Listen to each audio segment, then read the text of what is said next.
I think it's very important because it gets to a point where you have to look ahead, otherwise you'll just become pretty stagnant. You'll end up just spending every day doing the same thing over and over, and that can lead people to get, they can get bored.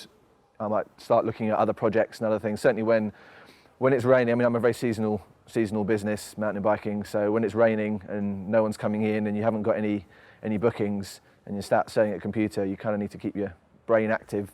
And so I always look for new projects and new ways to develop the business and make more money for the business. I think it's absolutely critical. We decided to establish the product initially in the UK, in the home of golf, and particularly in Scotland, with a view to gain that credibility of the products, the brand, and then to globalise the products, and that's our current strategy. So we're going to be launching in the States. The USA is the biggest market in golf, so we're going to be at the PGA Golf Show in January, and then launching in Beijing in March over in China. I'm big on what's called a commitment strategy. So you just resign from your job, you take on some debt, you commit to it fully, and then you just have to be willing to put in the hours. And I think a little bit of financial pressure gives you the self-discipline that you need. And 12 months is a short time for a startup business. Okay, do you have a vision for where you want to be in 5 years' time? I certainly see it as a national brand. Okay. It's not just that I'm selling to Hampshire and Kent and Wales. I like it when I see orders from the Isle of Scilly or Isle of Man and the Shetlands. And I feel when I sold to that last Channel Island, Sark or somewhere really small, I felt, okay, it's a nationwide brand. Well, maybe not a year's time, but one of the reasons that I think we were able to attract investor support, and it was interesting the investor found us, we didn't have to find him, was because he could see the potential to become a global brand. So we do want to get to the position where IQ Chocolate is the very best in its particular market and perceived as so, but ultimately we would like to see it as a global brand, but that's not going to happen in a year, but that's certainly where we're heading. I think when you're starting your own business, you need to have real deadlines for yourself that ensure that you reach those milestones. I think that you can have quite a clear vision of what you want the business to be and your own idea of what that is, but you need to be able to structure it. So it's a bit like, how do you eat an elephant in small chunks? So you need to break it down into small parts to make sure that you hit key stages and hit your deadlines to actually move forward with the business idea and make it a viable business. So Structure's key, really key, yeah. Very, very important, and it's something we didn't do in the first couple of years. We got really caught up on the day-to-day organisation of the business, the operational stuff, and it was very easy to say, I'm just too busy. I'm really stressed. I'm run off my feet, and we were run off our feet. It was really busy. We were doing, massive hours, and still do massive hours. But the importance of carving out a little bit of time each week, just to think forward to the next month, the next 6 months, the next year. We didn't start the business having an exit strategy. We didn't start the business thinking, well, in 5 years' time we're going to sell this business to X.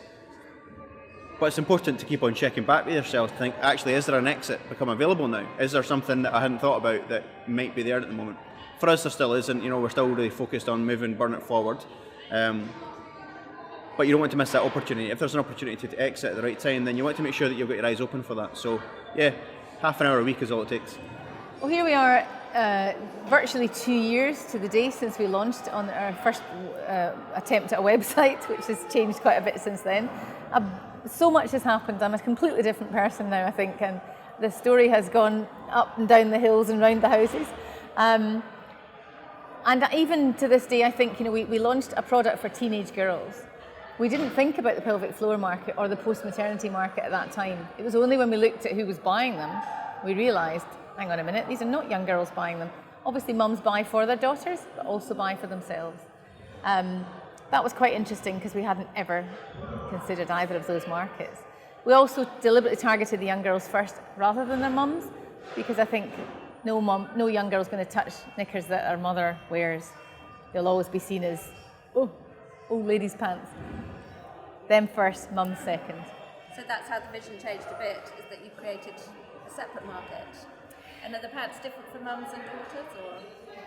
Obviously, we had a limited budget when we first started, so much as I would love to have done this kind of pants for mums, this kind of pants for daughters, this kind of pants for new mums that were just about to have their babies, we didn't have that kind of money, so we had to kind of one shape suits all to start us off. So why reinvent the wheel? We picked the best-selling shape on the high street. We did 2 rounds or 3 rounds of wearer trials with 2 shapes. We did a boy boxer shape and a bikini shape, and the bikini came out massively ahead because you could put elastic in the leg. You can't put elastic in the leg of a boy boxer, or it does look like a nappy. And they liked the security of that shape. Boy boxer shape's obviously a young teenage thing, and that was never going to suit everyone.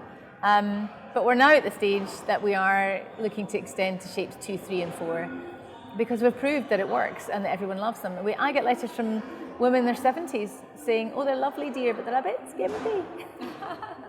In a year's time, I think it's very important in terms of having a goal that you can work to and everyone can focus on.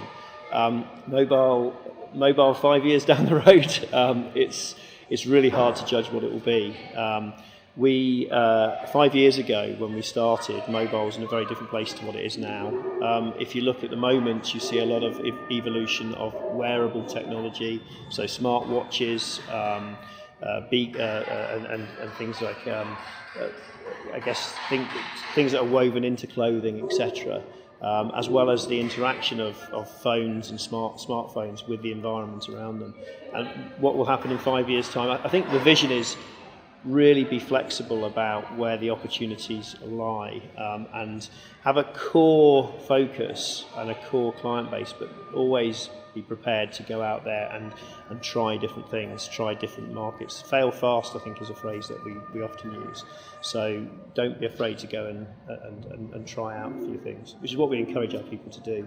And is adaptability of existing products part of that? Yeah, it's understanding what the consumer we keep very close to what the trends are in terms of the news feeds that come in terms of where the latest sort of technologies are going, and try and understand how that can support the consumer need. If the consumer may not know they need something, so often that we can present some innovative solutions to them, because a lot of it is about with technology is about the art of the possible. Often people and companies don't know what is possible. The conversations are moving away from why mobile into how mobile now. So it's often people will engage with mobile technology but not know how to deliver it efficiently and effectively. So that's really one of the strengths of what we offer. So.